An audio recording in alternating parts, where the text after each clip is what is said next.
Just তোমার মধ্যে আমি আলোচনা ভাইকে ভাই মোহন ভাইটা মোহন এই হলো সেই বিপ্লব এই হলো সেই বিপ্লব ম্যানেজার এই হলো আপনার নতুন ম্যানেজার আর ভগ্নিপতি আর আমার সবই ভক্তিপতি স্যার আর বিপ্লব এগুলো আমার এই হলো আমার one and only sweet sister Mohan কি তাই না sir you are right happy birthday to you Mohan thank you. Mohan তুই তাহলে বিপ্লব তুমি গল্প কর মোহন তুমি তাহলে বিপ্লবের গল্প আমি কিন্তু আজ সন্ধ্যার পাখি আমি কিন্তু আজ সন্ধ্যার ফাঁকিতে তোদের রিলেশনের ব্যাপারটা অ্যানাউন্স করে দেবো না দাদা না না দাদা না, এত তাড়াতাড়ি তুমি ডিসিশন নিও না দাদা। কেন মোহন কেন আপত্তি আছে এতে কি তোমার আপত্তি আছে অপছন্দ হয় আমাকে যদি তোমার অপছন্দ হয় তাহলে বলতে পারো, তাহলে আমি হ্যাঁ, হ্যাঁ বিপ্লব। আমার পছন্দ, আমার অপছন্দ, আমার ইচ্ছে, আমার ইচ্ছের কোনো মূল্য নেই। আমার দাদা যখন ভয় দিয়েছে তখন আমার আর কিছুই করার নেই। তবে একটা কথা বলে রাখি, আমাদের এই বিয়েটা আড়ম্বর জাঁকজমক করে হওয়া উচিত না। আমি ঠিক তাই চাই মোহন।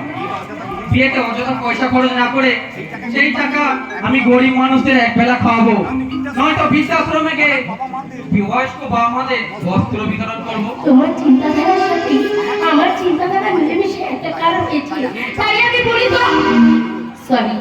আপনাকে আপনি বলতে গিয়ে আমার মুখ থেকে তুমি বেরিয়ে আরে গেলে। ভুল নয় মোহন, এটা তোমার মনের অজান্তে আমাকে আপন করে নেওয়ার ভুলই প্রকাশ। না মানে তা নয়। তাহলে ঠিকটা কি মোহন? বলো বলো তুমি আমায়, তুমি কি আমাকে ভালোবাসো না? আমায় তুমি পছন্দ করো না? বলো মোহন বলো। চিরদিনে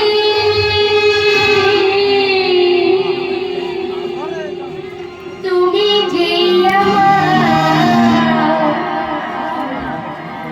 যুগে যুগে আমি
Thank you.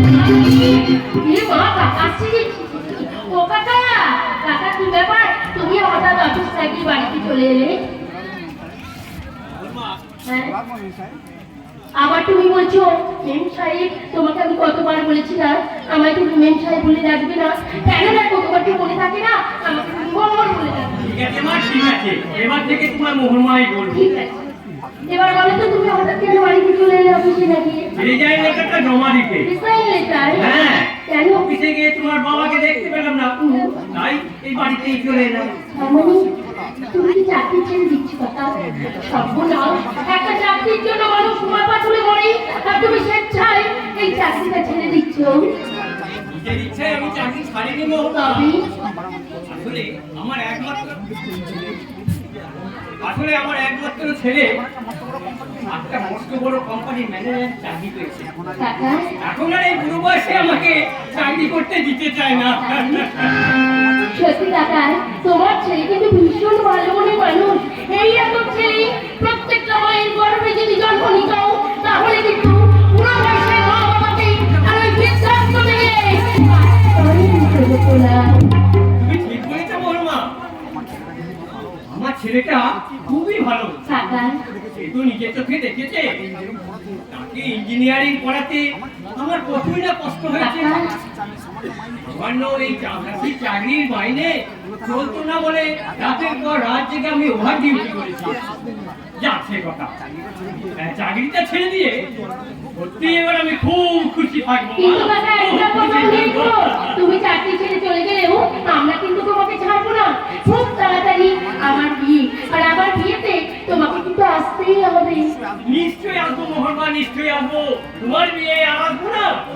তবে তবে কার সঙ্গে তোমার বিয়ে মা? এই তো আমার বউ বর আমাদের কোম্পানির নতুন ম্যানেজার। একিরে খোকা, তুই এখানে? কাকা, কাকা তুমি তো ওকে চেনো? না না বলো না। না না, তুমি আমার চিনবে কি করে? আমরা তো কেউ গল্প কোনোদিন দেখিনি। তুই কি বলছিস রে খোকা? তুই আমাকে চিনতে পারছিস না? একটিবার ভালো করে তুই আমার দিকে তাকিয়ে দেখ। ওরে আমি যে তো কি পাগলামো হচ্ছে? বলেছি তো আমি তোমায় চিনি না।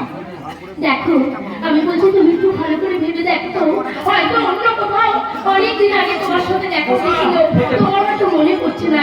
একটিবার তুমি ভালো করে একটু ভেবে দেখো। হতে পারে, হতে পারে। ও, মনে পড়েছে, মনে পড়েছে। মনে পড়েছে। আসলে আমাদের দেশের বাড়িতে একটা মস্ত খামার বাড়ি ছিল, আর সেই খামার বাড়িতে এই লোকটা লেবারের কাজ করতো।